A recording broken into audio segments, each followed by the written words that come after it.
Salut tout le monde, c'est Béatrice, j'espère que vous allez bien. Je vous retrouve aujourd'hui dans cette nouvelle vidéo pour répondre à toutes vos questions sur mon accouchement à la maison non assisté ainsi que sur le postpartum. J'ai tout noté dans un petit carnet. On va d'abord répondre aux questions sur l'accouchement et ensuite on répondra aux questions sur le postpartum. J'ai bébé qui dort sur moi en écharpe et j'ai Dana qui joue dans le jardin pas très loin. Je suis désolée si jamais vous entendez des petits bruits, je vais faire de mon mieux mais j'ai recommencé 1000 fois cette vidéo. C'est vraiment pas facile, donc peut-être que je ferai des petites coupures aussi. Première question, comment as-tu réussi à convaincre ton mari pour faire un accouchement non assisté? Eh bien, je n'ai pas eu besoin de le convaincre. En fait, on savait qu'on voulait faire un accouchement à la maison, puisque pour Dana, ça s'était très bien passé avec une sage-femme. Et pour avoir vécu les deux expériences, maternité et maison, j'ai préféré maison, à tes souhaits. Même si en soi, mon accouchement à la maternité s'était très bien passé aussi, j'en ai un excellent souvenir. Mais voilà, ma préférence va vers l'accouchement à la maison. J'étais bien dans mon petit confort. Voilà, de ne pas avoir tout le côté médical autour de moi dans ce moment si beau, si important dans une vie. Et du coup, voilà, on avait le projet de refaire la même chose, c'est-à-dire accoucher à la maison avec la même sage-femme que Dana. Et finalement, on n'a pas pu mener ce projet jusqu'au bout. Je vous avais déjà expliqué pourquoi. Et en fait, ce jour-là, j'étais extrêmement déçue, extrêmement en colère aussi. Et c'est mon mari lui-même qui m'a dit « Non, mais tu sais quoi, on n'a pas besoin d'elle, on va le faire, on va très bien y arriver et il n'y a pas d'inquiétude à avoir. » Et du coup, j'ai pas eu besoin de le convaincre puisque il était déjà parti du principe que de toute façon, sage-femme ou pas, si mon souhait était d'accoucher à la maison, on irait jusqu'au bout de ce projet. Il s'opposerait pas à ça du tout, quoi. Et j'ai vraiment pas eu besoin de le convaincre puisque lui, il est déjà convaincu des bienfaits de l'accouchement à la maison, que ce soit pour la maman, pour le bébé, même pour le papa. Donc voilà, j'ai pas eu besoin de le convaincre. Deuxième question, à quel point étiez-vous angoissé et préparé? Alors on n'était pas vraiment angoissé. En tout cas pour ce qui est de l'accouchement, moi je n'avais pas peur du tout puisque c'est mon troisième accouchement. Ma troisième grossesse se passait très bien. Ce bébé n'avait pas d'anomalie. On n'avait pas détecté aux échographies ou autres de problèmes qui nécessiteraient que je sois prise en charge médicalement pour cet accouchement plus que pour un autre. Donc voilà, j'avais pas d'inquiétude au sujet de l'accouchement à la maison sans assistance. Je m'étais beaucoup renseignée sur beaucoup de choses, les complications éventuelles, etc. Donc du coup, j'étais très rassurée. Et je me suis jamais trop inquiétée de toute façon parce qu'encore une fois, c'était un troisième accouchement, donc je sais que mon corps sait le faire. C'était le deuxième sans péridurale pour moi, donc je sais que mon corps est capable de supporter la douleur. Je sais que je peux le faire. Je sais jusqu'où la douleur peut m'emmener aussi. Voilà, c'est des sensations que j'ai connues. Donc c'est tout de suite un peu moins effrayant. Quoique des fois on se dit mais est-ce que j'ai vraiment envie de revivre une telle intensité? Mais bon, non, donc j'avais pas peur, on n'était pas angoissés. Par contre, ce qui nous angoissait un petit peu plus avec mon mari, c'était le fait qu'il n'y ait pas de sage-femme. Dans le sens où du coup, pour déclarer la naissance, il allait falloir expliquer qu'on n'avait pas de papier médical d'une sage-femme ou de la maternité. Voilà, c'est plus ça qui nous angoissait, c'était l'après-naissance, on va dire. Mais pour l'accouchement, pas d'angoisse du tout. Et du coup, comment on s'est préparé? En fait, je vais surtout parler de moi parce que mon mari, lui, s'est pas tellement préparé. Moi, j'essayais de lui expliquer un petit peu tout ce que j'apprenais au fur et à mesure, mais c'est surtout moi qui me suis préparée. Donc, j'ai beaucoup lu. En fait, je vous ai fait une vidéo sur les livres que j'ai lus et également sur les diverses façons dont je me suis préparée à cet accouchement, donc je vous laisserai aller la voir.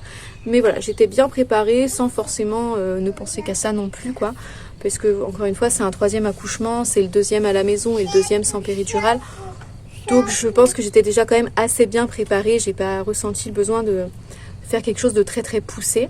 D'ailleurs j'ai même pas eu de préparation à l'accouchement comme on peut avoir pendant le suivi de grossesse. Parce que voilà, ça a été un peu compliqué, un peu chaotique, je vous cache pas. Du coup, étant donné que notre projet s'est stoppé en cours de route avec la sage-femme. Mais voilà, en tout cas, on se sentait pas très angoissé et moi, je me sentais très bien préparée. Question suivante, est-ce que tu n'as pas eu peur que l'accouchement dure trop longtemps et de perdre pied? Alors non, parce que bon, même si chaque accouchement est différent, je sais que mes accouchements précédents n'ont pas été très longs. Le premier, souvent, il est plus long que les autres et pour le coup, il avait duré, je crois, 12 heures. Pour Dana, la poche s'est fissurée et j'ai mis beaucoup de temps avant d'avoir des contractions.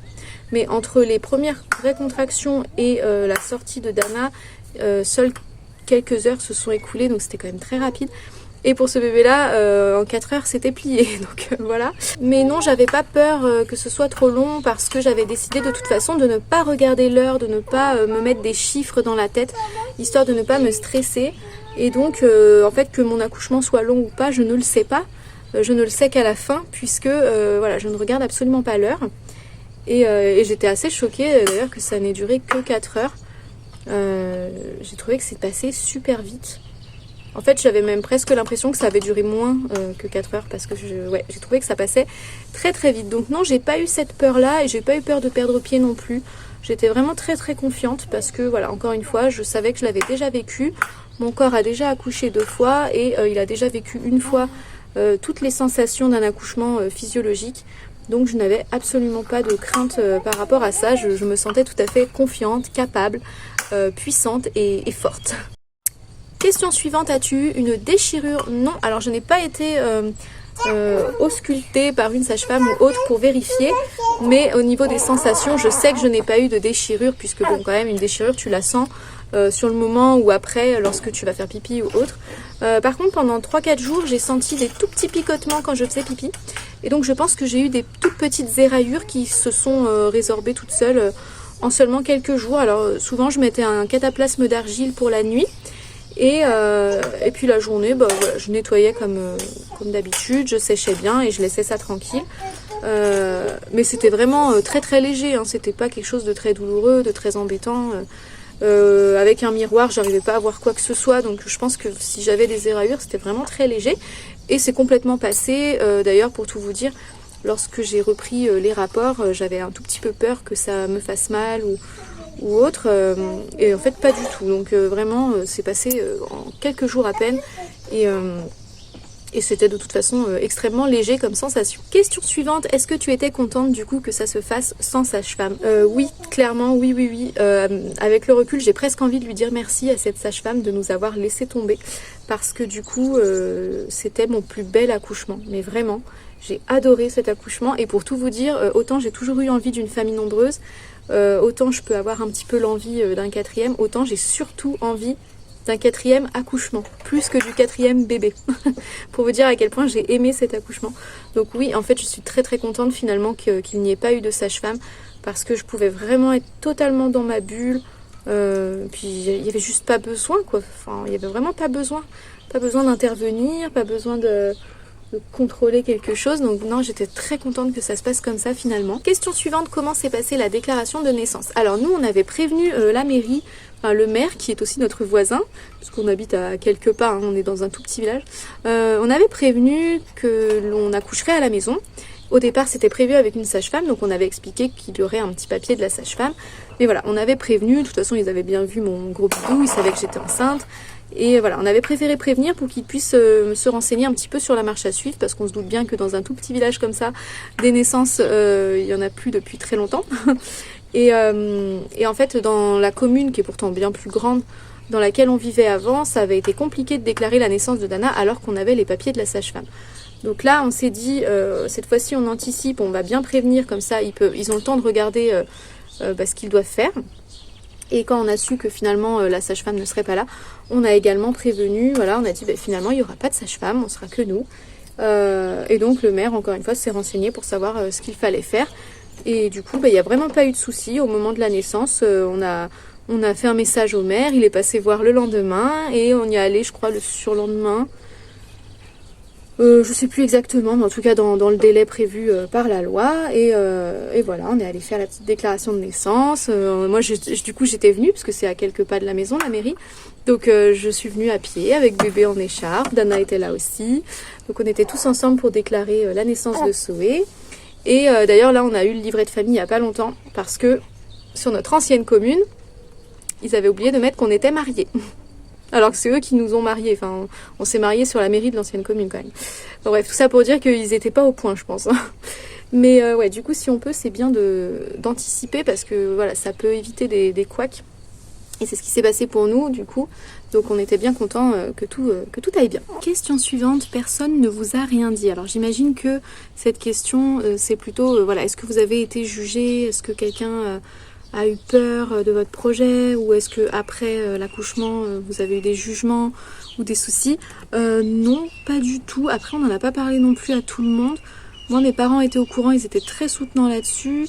La famille de mon mari comprenait, mais ils étaient un tout petit peu plus inquiets. Après, on n'en a pas énormément parlé, donc ils n'ont pas non plus trop de temps ou d'occasion de vraiment s'inquiéter.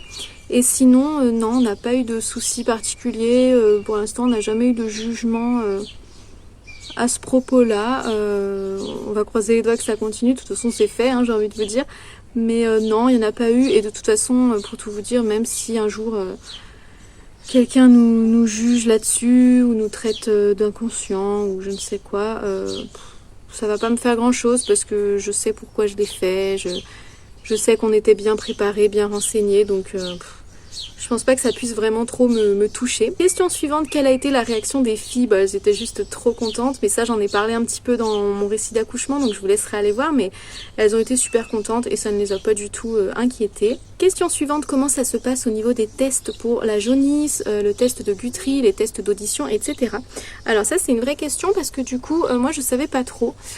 Tout ce que je sais, c'est que ces tests, en théorie, ne sont pas obligatoires. Les professionnels de santé ont l'obligation de les proposer à tous les parents. Généralement, c'est à la maternité dans les premiers jours de bébé, parce que c'est bien plus simple comme ça. Mais dans tous les cas, maternité ou pas, ce ne sont pas des tests obligatoires. Que ce soit Guthrie ou les tests auditifs, ce ne sont pas des tests obligatoires, même si les professionnels doivent les proposer aux parents. Les parents sont en droit de les refuser. Après jaunisse, etc., je ne sais pas. Moi, je suis allée voir mon médecin traitant le 13 juin. Bébé est né le 1er juin, donc on est un peu en retard sur le suivi médical, enfin en tout cas sur le début du suivi. Mais comme elle était en congé et que je voulais vraiment que ce soit elle qui voit Zoé en premier, je me suis dit tant pis, pour quelques jours, ce sera pas très grave. Et du coup, elle m'a pas parlé de la jaunisse, de ce genre de choses, pardon. On a parlé uniquement de Guthrie et des tests auditifs, parce qu'elle savait pas du coup comment ça se passait lorsque l'accouchement s'est fait à la maison. Et là, j'ai eu des réponses tout récemment. En fait, si on veut les faire, il faut tout simplement qu'on prenne rendez-vous avec la maternité et avec le service ORL pour les tests auditifs. Mais voilà, c'est assez simple. Question suivante, comment avez-vous fait pour le cordon? Alors nous, on pensait refaire un placenta lotus comme pour Dana. C'est-à-dire qu'on ne voulait pas couper le cordon ombilical, on voulait laisser bébé rattaché au placenta via le cordon jusqu'à ce que le cordon sèche et qu'il tombe de lui-même. Donc c'est ce qu'on avait fait pour Dana. Finalement, on ne l'a pas fait pour Zoé, tout simplement parce que mon placenta ne voulait pas sortir. Et je n'arrivais pas à faire pipi puisque mon placenta devait bloquer quelque chose et donc je ne pouvais pas faire pipi alors que j'en avais envie. Donc le lendemain de la naissance, quand j'ai vu qu'il n'était toujours pas sorti, je me suis dit bon là c'est bon, bébé a eu tout le sang transporté par le cordon, il a de belles couleurs, il a bien profité. Malheureusement, tant pis pour le placenta lotus, je vais couper le cordon parce que du coup ce sera beaucoup plus facile pour moi de bouger, j'aurai pas besoin de porter bébé avec moi en même temps. Ce sera beaucoup plus facile pour moi d'essayer plein de choses différentes pour faire sortir ce placenta. Donc voilà, je voulais essayer d'aller sur les toilettes. C'est quand même plus facile d'aller aux toilettes sans un bébé accroché par le cordon.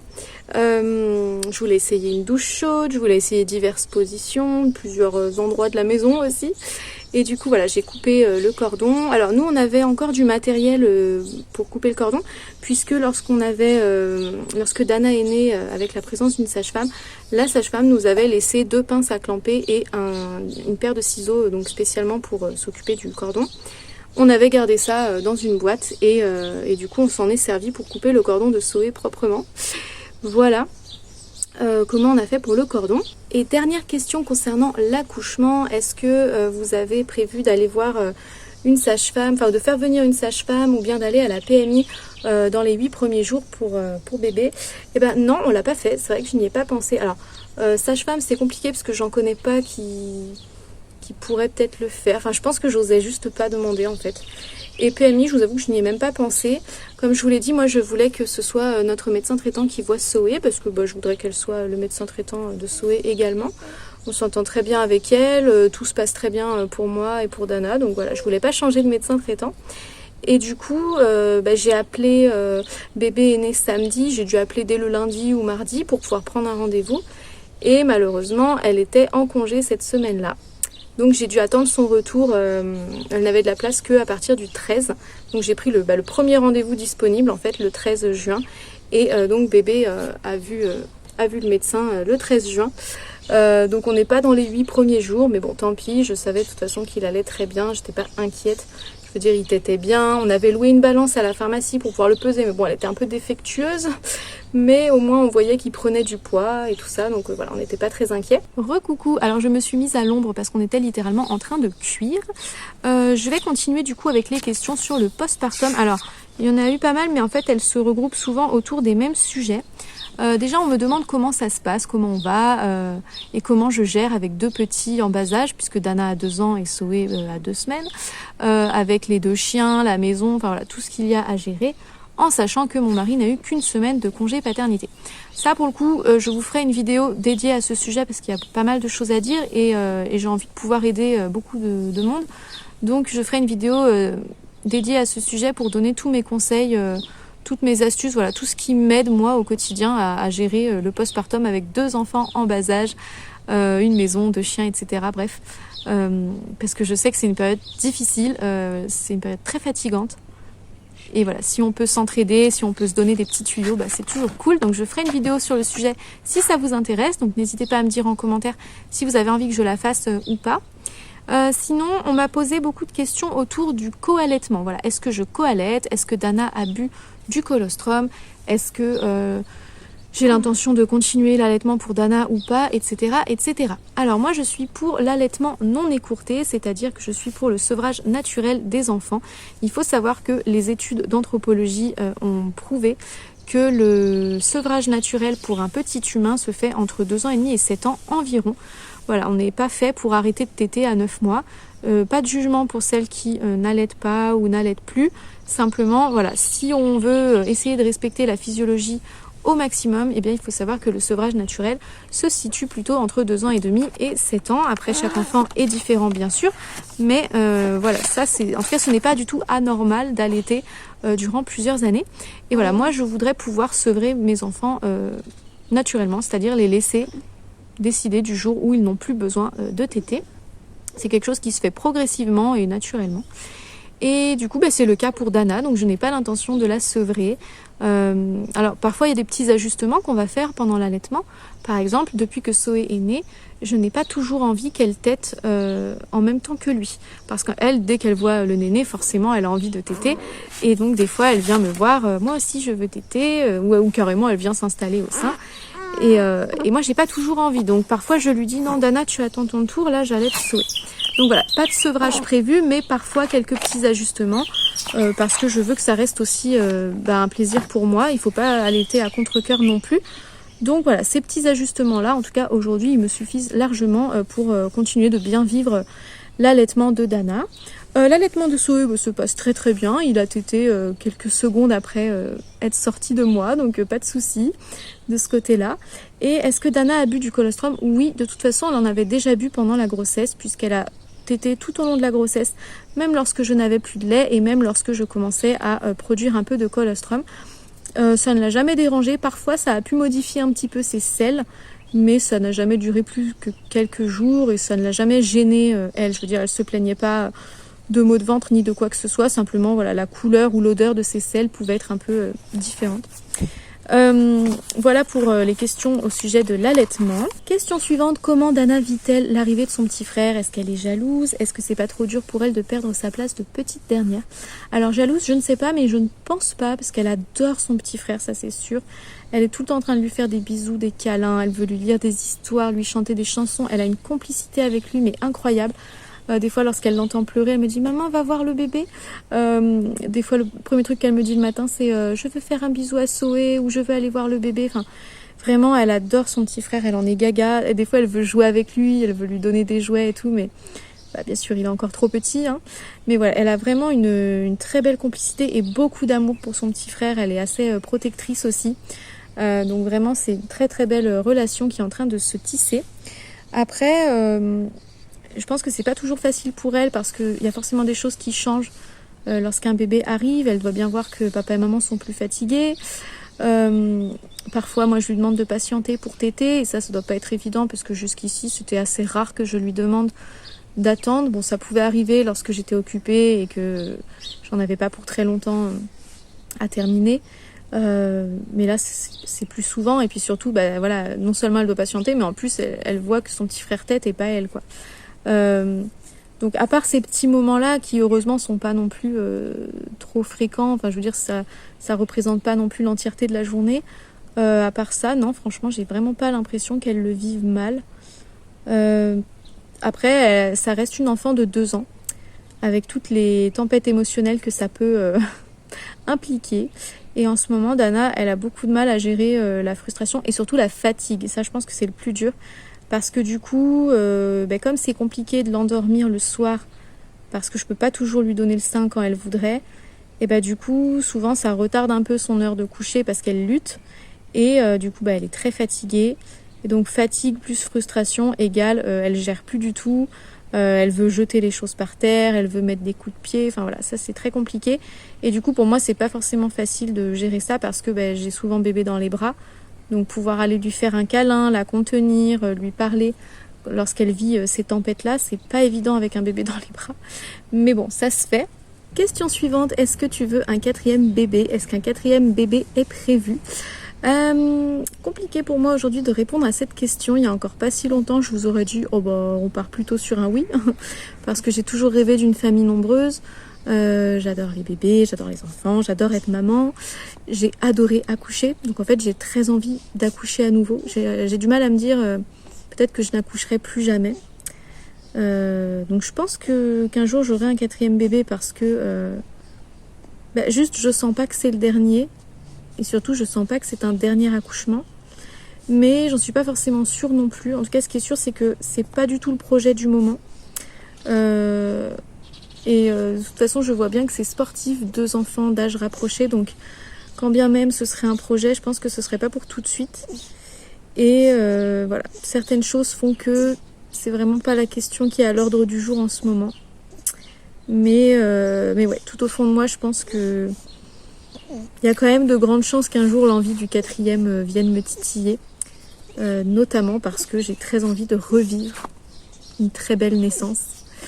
Et puis comme je vous l'ai dit, voilà, j'ai toujours rêvé d'une famille très nombreuse.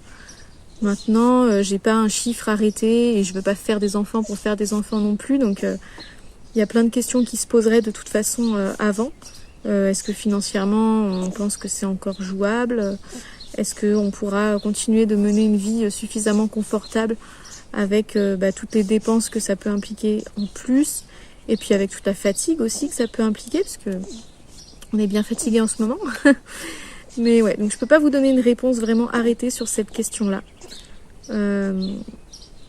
Voilà où je me situe pour le moment. Voilà, c'est tout pour cette vidéo. Je n'ai presque plus de place, donc je vais vous laisser maintenant. J'espère que ça vous a plu. Si c'est le cas, n'oubliez pas le petit pouce bleu. N'hésitez pas à me laisser un petit commentaire. Abonnez-vous à ma chaîne si ce n'est pas déjà fait. Et moi, je vous dis à très bientôt pour une prochaine vidéo, probablement sur le postpartum. Bye!